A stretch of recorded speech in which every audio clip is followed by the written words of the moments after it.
ভাবতাম অভিষেক ব্যানার্জি হয়তো একটু তবুও জন ছেলে, একটু বোঝে সোজে, দিদির মতো ভুলভাল হয়তো বকে না। ও বাবা, রিসেন্ট দেখছি ওরও ফিউজ উড়ে গেছে, ভুলভাল বকছে। একটা জন কিছু বলছে না, আবার ভাবছেন না তো হুজুর এসব কথা বলছেন কেন? আরে তোরা রাজনীতির নেতা যদি আমার ধর্মের বিরোধী করিস, তা ধর্মগুরুরা তোদের বিরোধী করবে না? তোরা তোদের কাজ কর, আমরা আমাদের কাজ করব।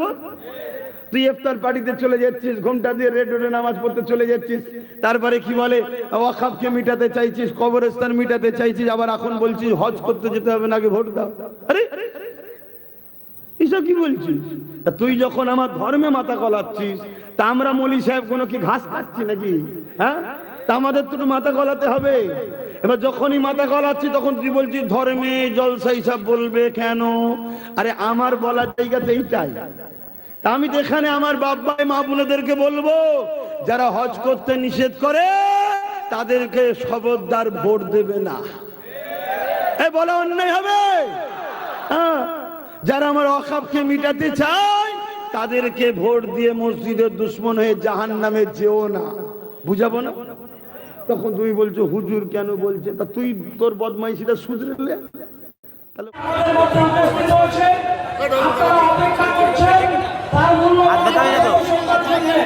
কিছু কর্মসূচি থাকলেও আমরা তা আহ্বান করছি।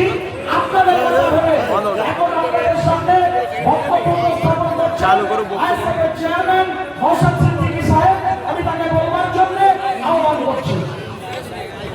ভাই এখানে বসতে হবে, চলে যান, আপনি বসুন, কিছু অসুবিধা হচ্ছে।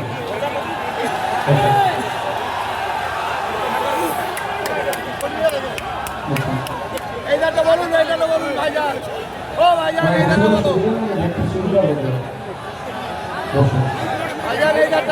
এইটা বলুন। আপনারা কতক্ষণ বক্তব্য শুনতে চান?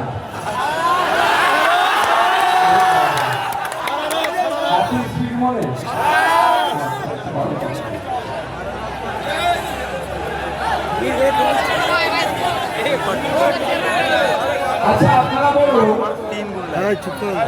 আপনাদের শেষ পর্যন্ত মন খারাপ কেন আপনার লোক দেখে?